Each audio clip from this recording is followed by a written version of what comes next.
Bollywood silver screen presenting revolutionary road. वक्त होता है सन 1948 का, जहां में एक पार्टी में फ्रैंक नाम के एक लड़के को दिखाया जाता है। यही पार्टी में एक और लड़की होती है जिसका नाम अप्रैल है, जो एक एक्ट्रेस बनना चाहती है।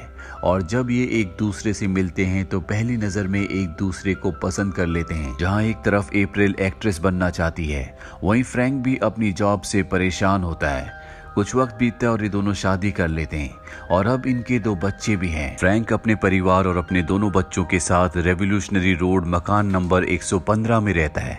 यहाँ पर जो भी इनके आसपास के लोग हैं वो फ्रैंक और अप्रैल के प्यार के बारे में बहुत बातें करते हैं। वो इन्हें एक आइडियल कपल मानते हैं। पर फ्रैंक अपनी जॉब से सेटिस्फाइड नहीं होता।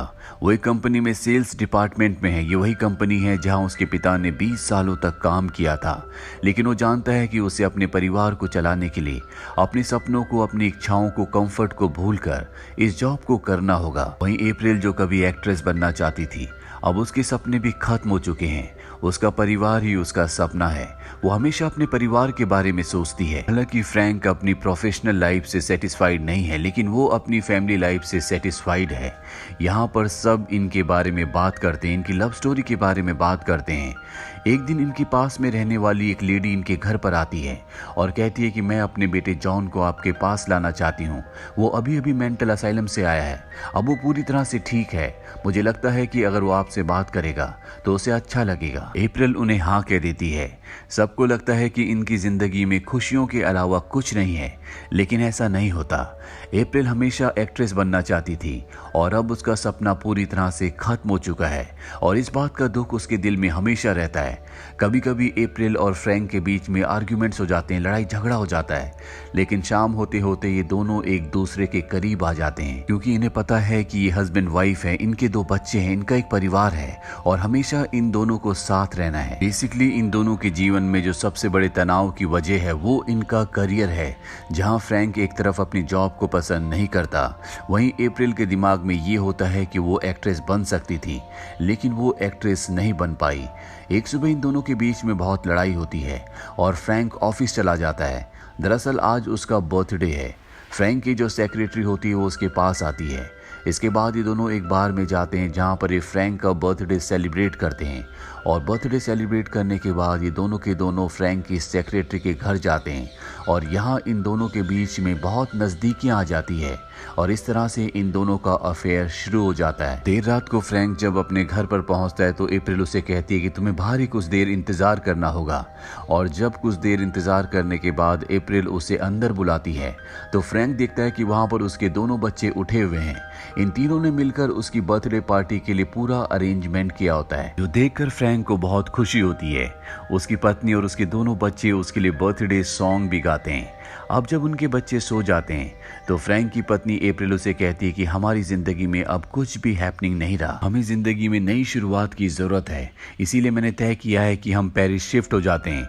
वहां मैं जॉब करूंगी और तुम अपने सपनों को चेज करना, वो काम करना जो तुम करना चाहते हो। फ्रैंक को ये बात बिल्कुल अजीब लगती है, क्योंकि किसी भी नए शहर में जाकर सेटल होना इतना आसान नहीं है। लेकिन जब वो अपनी पत्नी अप्रैल के अंदर कॉन्फिडेंस देखता है तो वो भी इस बात के लिए हाँ कर देता है और अब ये धीरे धीरे पेरिस जाने की तैयारियां करना शुरू कर देते हैं। फ्रैंक बहुत खुश होता है। वो ऑफिस में अपने सभी कॉलिग्स को बता देता है कि वो इस जगह को, इस जॉब को छोड़कर हमेशा के लिए पेरिस शिफ्ट हो रहा है।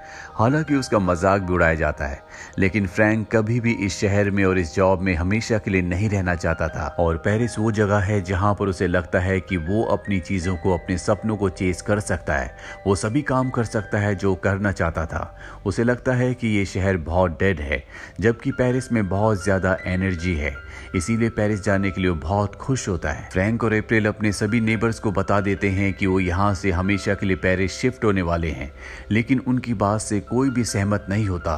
सबको लगता है कि पेरिस में शिफ्ट होना इतना आसान नहीं है, लेकिन फ्रैंक और अप्रैल अब अपना मन बना चुके हैं। एक दिन वो लेडी जो अपने बेटे जॉन को, जो कि मेंटल असाइलम से आया था, उसे इनके पास लेकर आती है। उसे भी पता होता है कि ये यहाँ से पेरिस में शिफ्ट हो रहे हैं वो इनसे बहुत सारे पर्सनल सवाल पूछता है जो कि बहुत ही अनोइंग होते हैं, लेकिन ये दोनों जानते हैं कि उसकी मेंटल स्टेट पूरी तरह से नॉर्मल नहीं है, इसीलिए वो ना चाहकर भी उसके सवालों का जवाब देते हैं।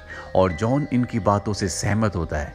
वो कहता है कि आपको पेरिस जरूर जाना चाहिए। इसी तरह से कुछ हफ्ते बीत जाते हैं और एक दिन फ्रैंक का सीनियर उसके पास आता है। उसे बताता है कि तुम्हारी प्रमोशन का लेटर मेरे पास है, कंपनी तुम्हें प्रमोशन देना चाहती है, साथ ही तुम्हारी सैलरी भी डबल हो जाएगी। ये सुनकर फ्रैंक पूरी तरह से कंफ्यूज हो जाता है, क्योंकि उसके पास एक बहुत बड़ी अपॉर्चुनिटी है जिसे एक्सेप्ट करने के बाद वो अपने परिवार को और खुद को एक बेहतर जिंदगी दे सकता है।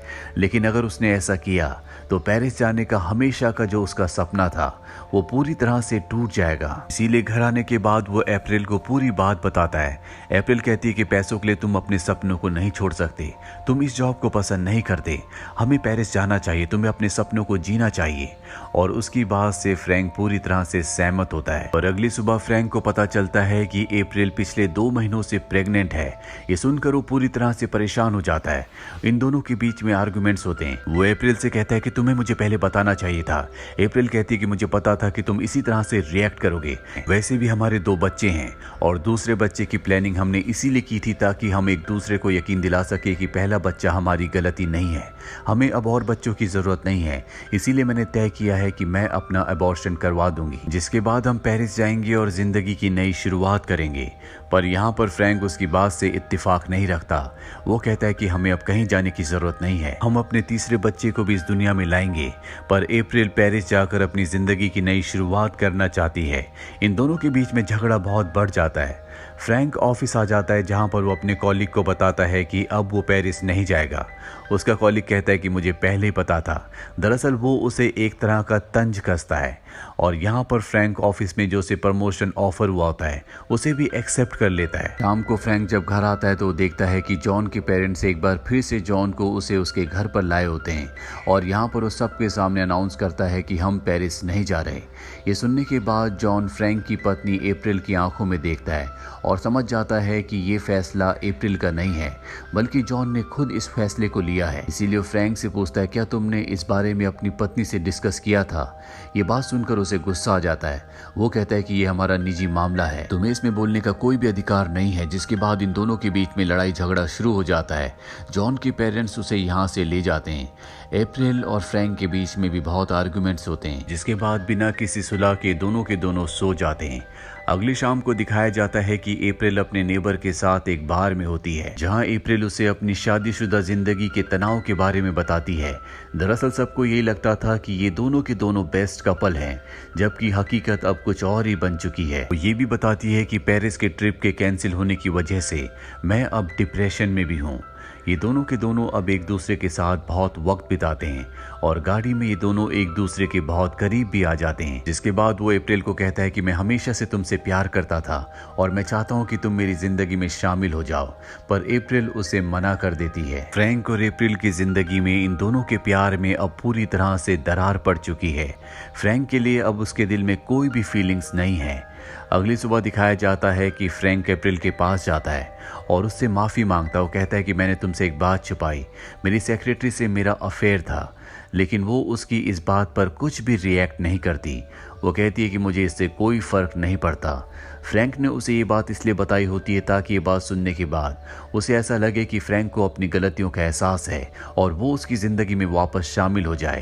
पर अप्रैल के जवाब से उसे बहुत दुख होता है। फ्रैंक कहता है कि तुम्हें फ़र्क पड़ना चाहिए, तुम मेरी पत्नी हो। अप्रैल कहती है कि मुझे कोई फ़र्क नहीं पड़ता क्योंकि अब मैं तुमसे प्यार नहीं करती।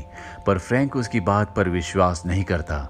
उसे लगता है कि वो सिर्फ गुस्से में ऐसा कह रही है। फ्रैंक उसे समझाने की कोशिश करता है, जिससे इनके बीच में आर्गुमेंट्स और भी बढ़ जाते हैं। अप्रैल घर से बाहर चली जाती है।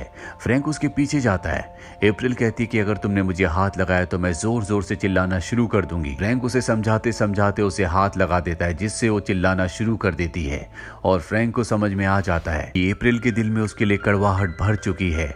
इसीलिए वो वहां से चला जाता और एक बार में पूरी रात बिताता है। अब इन दोनों को समझ में आ चुका है कि इनके बीच में सब कुछ खत्म हो चुका है। अगली सुबह अप्रैल अपने बच्चे को अबॉर्ट करने के लिए वैक्यूम एस्पिरेशन लेती है। दरअसल इसे लेने से पहले बहुत सारी प्रिकॉशंस को लेना चाहिए, लेकिन वो ऐसा कुछ भी नहीं करती और उसे बहुत ज्यादा ब्लीडिंग होना शुरू हो जाती है, जिसके बाद एम्बुलेंस को बुलाया जाता है। फ्रैंक भी हॉस्पिटल में पहुंचता है, जहां पर उसका नेबर उसे बताता है कि अप्रैल अब इस दुनिया में नहीं रही, बहुत ज्यादा ब्लीडिंग होने की वजह से उसकी मृत्यु हो गई। ये सुनकर फ्रैंक पूरी तरह से टूट जाता है। उसे बहुत पछतावा होता है, क्योंकि छोटी छोटी चीजों की वजह से चीज इतनी बढ़ गई थी कि इनकी जिंदगी का प्यार पूरी तरह से खत्म हो गया, और जिसका अंत अप्रैल की मौत के साथ हुआ। इसके बाद फ्रैंक किसी गिल्ड के साथ शहर में अपने दोनों बच्चों के साथ मूव हो जाता है। अब वो कंप्यूटर बेचने का काम करता है। उसकी जिंदगी में अंधेरा, उदासी और पश्चाताप के अलावा कुछ भी नहीं है। फ्रैंक ने अपना रेवोल्यूशनरी रोड 115 नंबर घर बेच दिया है।